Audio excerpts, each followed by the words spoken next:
I stood outside the reception hall in my best dress, holding a small gift bag, watching through the glass doors as string lights sparkled above tables full of laughing guests.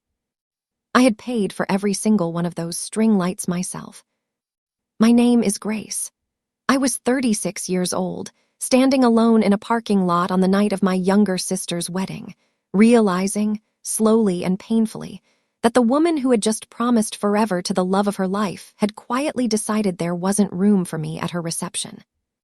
Not because of space, not because of budget. There was plenty of both. I knew that better than anyone, since I was the one who had paid for nearly all of it. I had covered the venue deposit, the catering, the florist, the band that was, at that very moment, playing softly behind those glass doors I wasn't allowed to walk through. $68,000 across 8 months of careful planning, all given quietly without conditions, because that's what I believed sisters did for each other. And on the most important night of her life, my sister Christine had decided, along with her new mother-in-law, that I simply didn't fit the image they wanted for her reception. I want to tell you exactly how I found out, because the way I discovered it says almost everything you need to know about how this story ends. Let me take you back to the beginning, so you understand exactly how a sister's generosity turned into something used against her, and how, eventually, that same quiet strength became the thing that finally set everything right. Christine and I grew up close, in a modest, loving household with parents who worked hard but never had much extra to spare. I was 4 years older, and from a young age, I took on a kind of protective big sister role that never fully faded, even once we were both adults.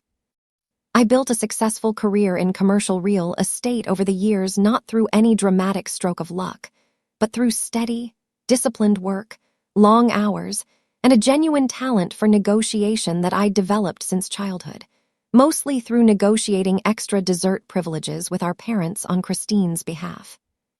By the time I turned 34, I owned a comfortable home, ran a small but thriving brokerage firm, and had built enough financial security to help my family generously whenever they needed it. Christine, meanwhile, pursued a career in event planning. Ironic, given everything that would eventually happen, and met her fiancé, Preston, at a corporate gala she'd helped organize 3 years earlier. Preston came from money.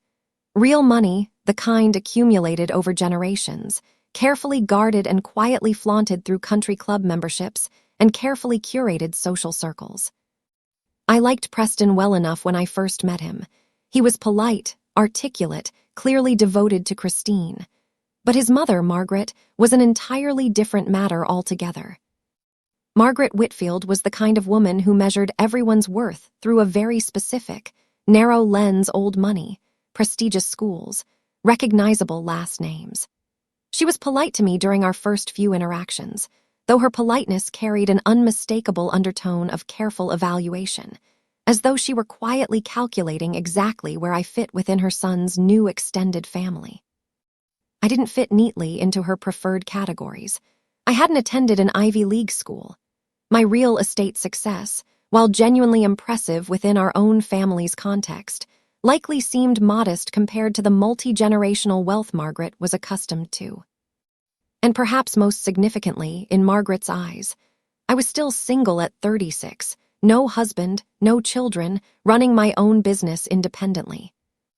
I noticed early on small comments from Margaret during family gatherings, gentle but pointed remarks about career women who prioritize business over family, or observations about how some women simply choose different paths, delivered with a smile that never quite reached her eyes. I brushed these comments aside initially. Christine was happy, genuinely in love, and I didn't want my own discomfort with Margaret to create unnecessary tension during what should have been an exciting time for my sister.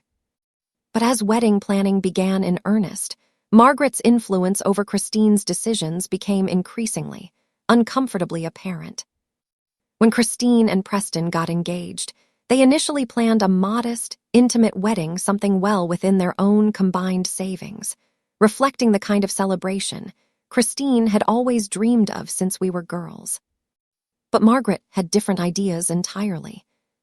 She began gently, persistently pushing for a much grander affair, a larger venue, more elaborate catering, a guest list that swelled from an initial 80 people to well over 200, largely to accommodate Margaret's extensive social and business connections.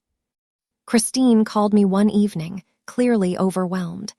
"Grace, the wedding Margaret's envisioning is completely beyond what Preston and I can afford. But she keeps saying it's important for Preston's business relationships, for the family's reputation. I don't know what to do." I listened carefully to my sister's distress, feeling the familiar protective instinct rising within me, the same instinct that had guided our relationship since childhood. "How much would it actually cost to give you the wedding you actually want, without compromising on Margaret's guest list demands?" I asked. Christine hesitated. "Honestly, probably around $70,000 all in." I didn't hesitate for even a moment. "I'll cover it," I said. "Consider it my wedding gift to you."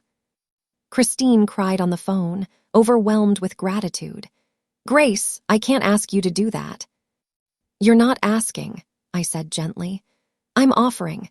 This is your wedding, Christine. I want you to have exactly what you've always dreamed of without Margaret's financial pressure hanging over you." I meant every word of that offer completely, without any expectation of anything in return beyond my sister's happiness.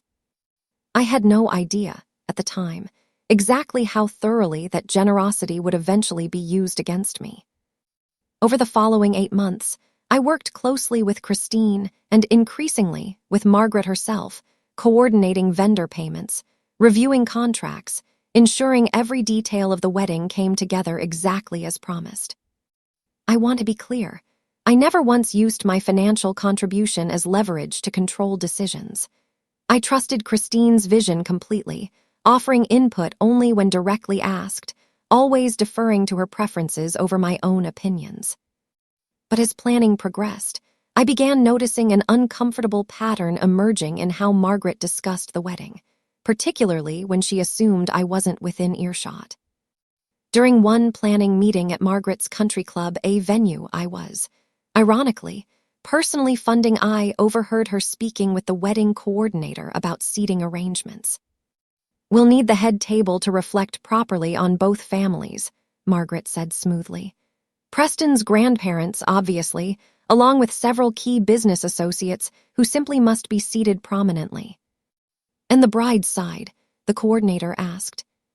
"Just their parents, of course," Margaret said. "Christine's sister can be seated somewhere appropriate, though I don't think we need to overthink her placement specifically." "Somewhere appropriate."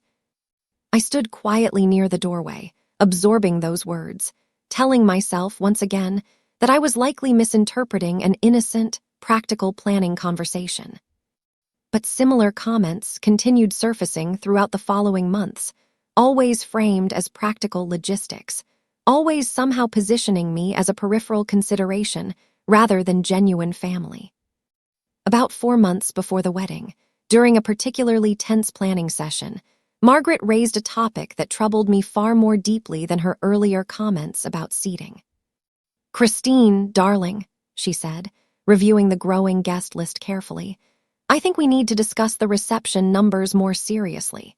We're approaching capacity limits at the venue, and there are several important business associates of Preston's father who really must be accommodated." Christine glanced nervously between Margaret and me. "We're already at capacity for the ceremony itself, though. Where would additional reception guests even fit?" Margaret's expression remained perfectly composed. "I think, perhaps, we simply need to be more strategic about who attends the ceremony versus who's included specifically for the reception celebration afterward." I felt something tighten uncomfortably in my chest, though I still couldn't quite name the specific fear beginning to form. "Are you suggesting some guests attend only the ceremony without joining the reception?" I asked carefully. "It's simply a practical matter of space," Margaret said smoothly. "Weddings often work this way, especially larger, more prestigious events. The ceremony itself can accommodate more guests comfortably, while the reception, being more intimate, naturally requires more careful curation." I looked toward Christine, searching for some sign of pushback, some indication that she recognized how uncomfortable this conversation had become. She simply nodded quietly, clearly uncomfortable herself, but unwilling, it seemed, to directly challenge Margaret's growing influence over decisions that should have remained firmly within her and Preston's control. I want to be completely honest about something here, because I think it matters for understanding how this situation continued unfolding. I didn't immediately suspect that I, myself, would be among those excluded from the reception. It seemed unthinkable, given everything I had contributed both financially and emotionally throughout the planning process. But over the following weeks, small, uncomfortable signs continued accumulating. Margaret began referring to reception's seating charts during planning calls, always somehow forgetting to mention my specific placement, even as she discussed Preston's extended family members in meticulous detail. When I asked directly, during one particularly tense conversation, about my own seating assignment for the reception, Margaret's response felt carefully evasive. "Oh, we're still finalizing those details," she said smoothly. "There's quite a lot to coordinate, given how large the guest list has become." I mentioned this uneasy feeling to Christine privately, hoping she might offer reassurance.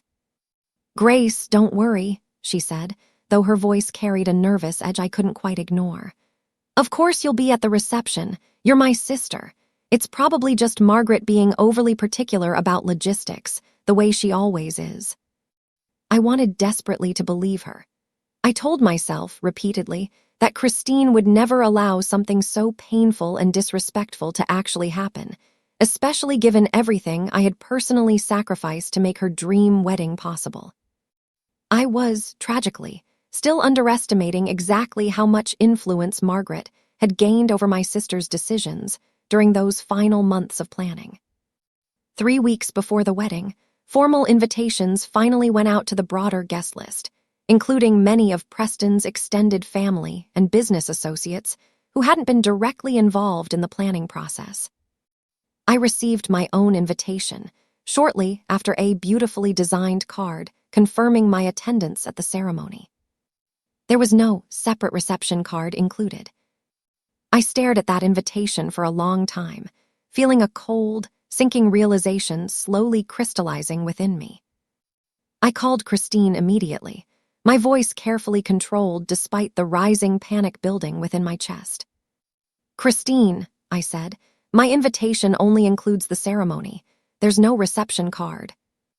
There was a long, uncomfortable silence on the line. "Grace," she finally said, her voice strained, "I need you to understand, this wasn't my decision entirely. Margaret insisted the reception guest list needed to prioritize Preston's business connections and immediate family. She said, given how much you'd already contributed financially, you'd understand needing to make space for other important guests." I sat in stunned silence, absorbing the full weight of what my sister had just said.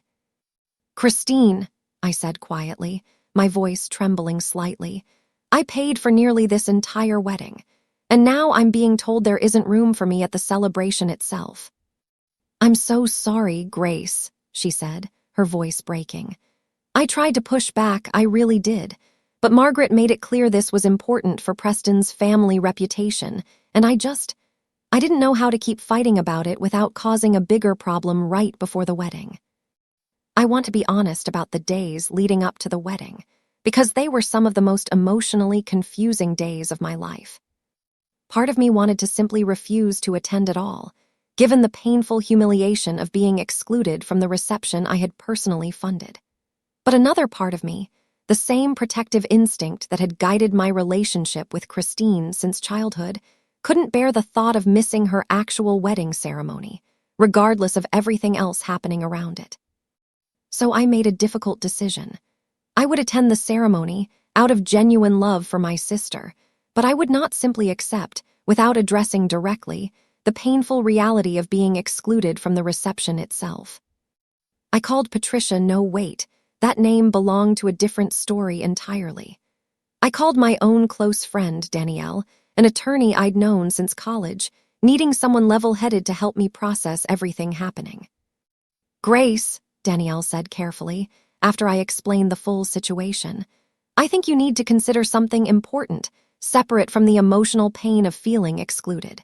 You paid for this wedding through what I assume were informal financial gifts, correct?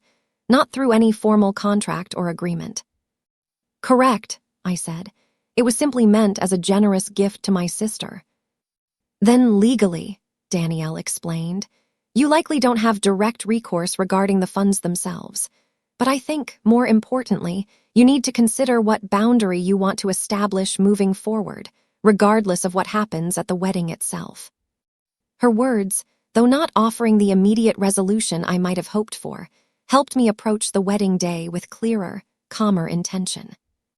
The wedding ceremony itself was beautiful, genuinely moving in its simplicity, despite everything happening beneath the surface. Christine looked radiant, clearly deeply in love with Preston, and I found myself crying genuine tears of happiness for my sister, even as painful awareness of my own exclusion lingered heavily in the back of my mind. After the ceremony concluded, guests began moving toward the reception hall for cocktail hour, a natural, expected transition that suddenly felt, for me, like an invisible wall separating those welcomed inside from those quietly expected to simply go home.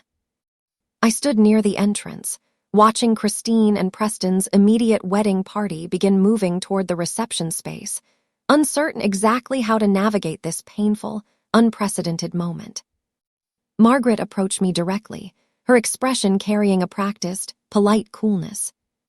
"Grace, dear," she said smoothly, "thank you so much for being here for the ceremony. I know things have gone a bit complicated with the reception logistics, but I do hope you understand." I looked at her directly, my voice steady despite the emotional turmoil churning beneath the surface. "Margaret, I funded nearly this entire wedding. I think, given that, I deserve a direct, honest explanation, rather than vague comments about logistics." Her expression tightened slightly. "As I explained to Christine, the reception guest list simply needed to accommodate certain important business relationships. I'm sure you understand how these things work in prestigious social circles." "I understand exactly how this looks, Margaret," I said quietly. "A woman who paid for her sister's entire wedding, excluded from the celebration itself, so wealthier guests could have her seat instead."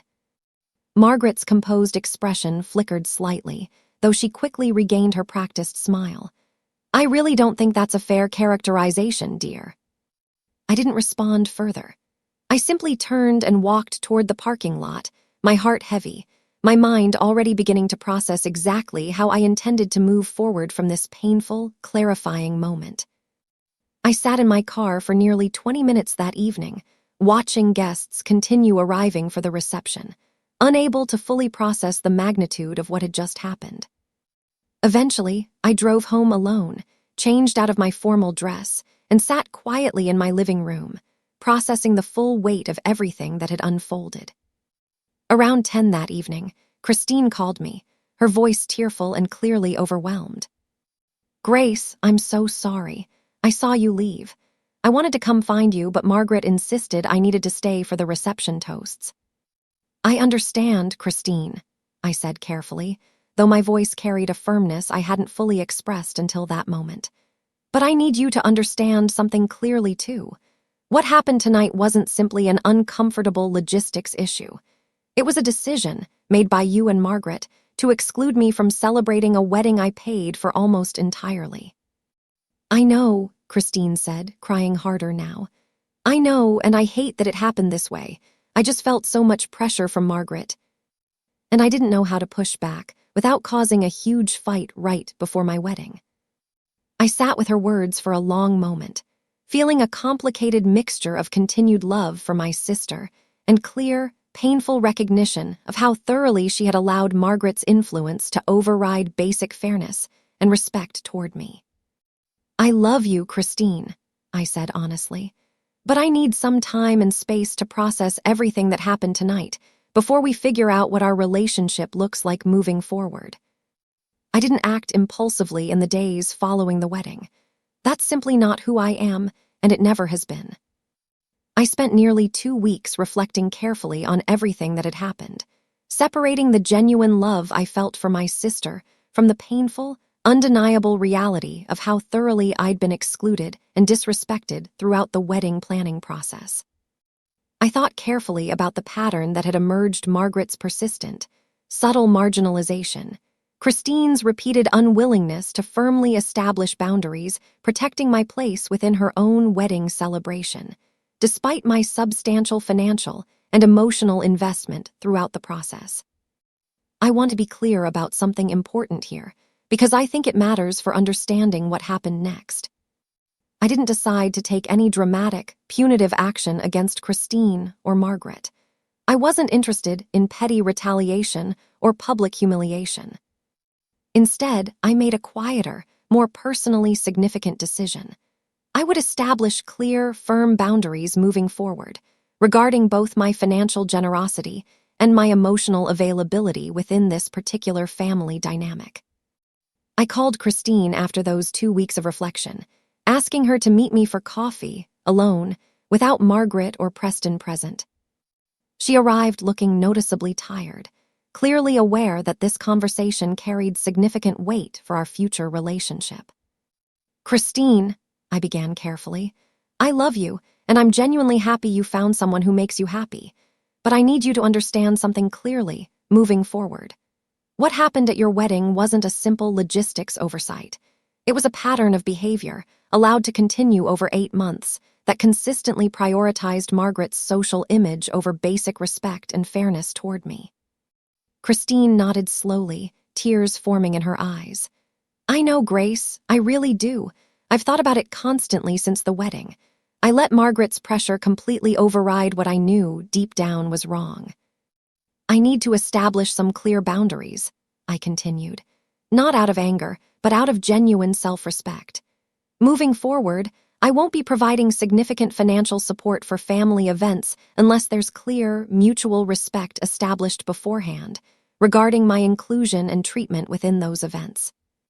"That's completely fair," Christine said quietly. "I understand why you need that. I also need you to understand," I continued, "that Margaret's treatment of me, moving forward, will directly impact how involved I remain in your life, and eventually, in the life of any future children you and Preston might have. I love you deeply, Christine, but I won't continue accepting dismissive, exclusionary treatment simply to avoid uncomfortable family tension." Christine reached across the table, taking my hand gently. "I understand completely, Grace, and I want you to know I've already started having difficult conversations with Preston about Margaret's influence over our decisions. This wedding taught me something important about the kind of boundaries Preston and I need to establish in our own marriage, separate from his mother's expectations."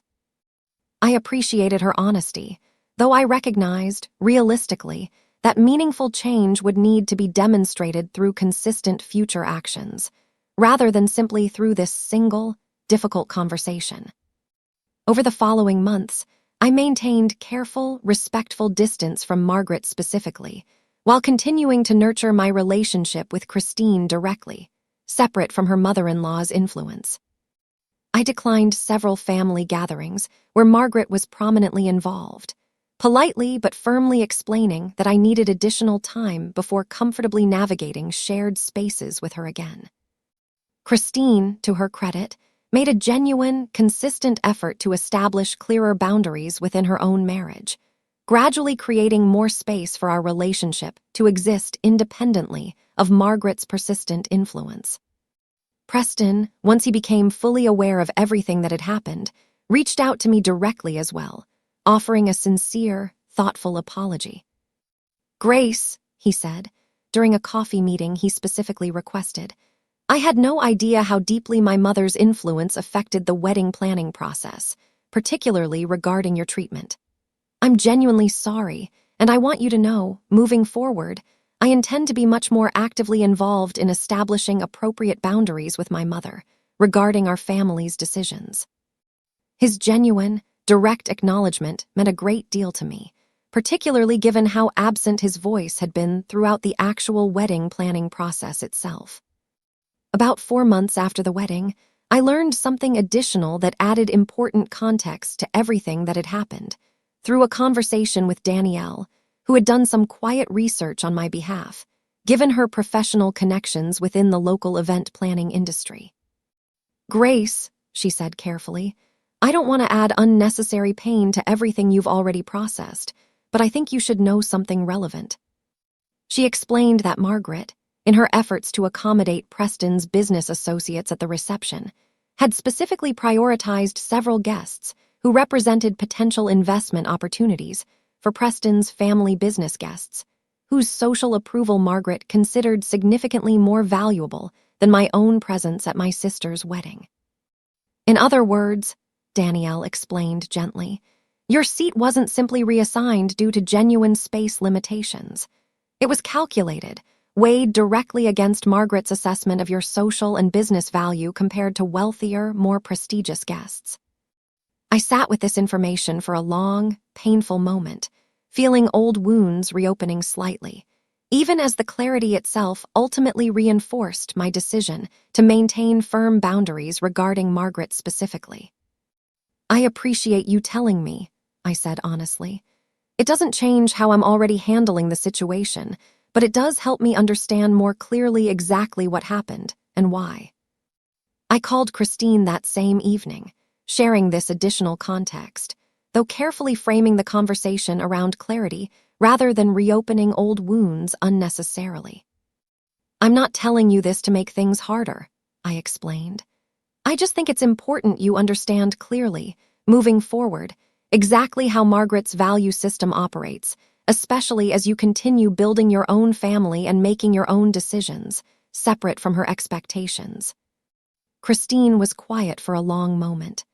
"I think I needed to hear that clearly, Grace. I've suspected, honestly, that something like that was happening, but hearing it confirmed directly helps me understand exactly why I need to keep pushing back against Margaret's influence, even when it feels uncomfortable." Our relationship, over these following months, continued slowly strengthening, built now on a more honest, clear-eyed foundation than the one that had existed before the wedding itself. I want to pause here, because I think it's important to clarify something about what revenge genuinely meant within this particular story. I didn't seek public humiliation or dramatic confrontation against Margaret. I simply established clear, firm boundaries, protecting my own dignity and self-respect, allowing natural consequences, Margaret's own diminishing influence over Christine's decisions, and the gradual erosion of her control within the family dynamic to unfold organically, rather than through any deliberate scheme on my part. About a year after the original wedding, Christine and Preston decided, largely at Preston's insistence, to host a smaller, more intimate anniversary celebration specifically to formally include family members and close friends who had felt marginalized during the original, Margaret-dominated event.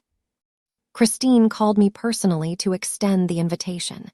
"Grace, this celebration is specifically about honoring the people who genuinely matter to us, separate from Margaret's social considerations.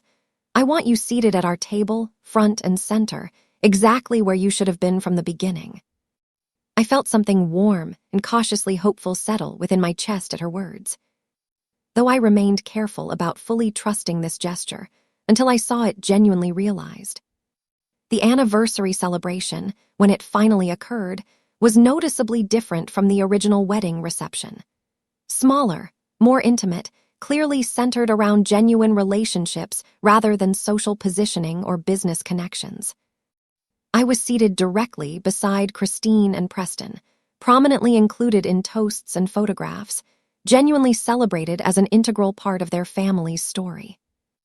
Margaret attended as well, though her role within the event felt noticeably diminished compared to her overwhelming influence during the original wedding planning process. At one point during the evening, Margaret approached me directly, her expression carrying an unusual, somewhat humbled quality I hadn't previously witnessed from her. "Grace," she said quietly, "I think I owe you a genuine apology, not just for the wedding reception itself, but for how thoroughly I allowed my own social priorities to override basic respect and fairness toward you." I considered her words carefully before responding. "I appreciate that, Margaret. I think it's important, moving forward, that Christine and Preston's decisions reflect their own values and priorities rather than external social pressure. She nodded slowly.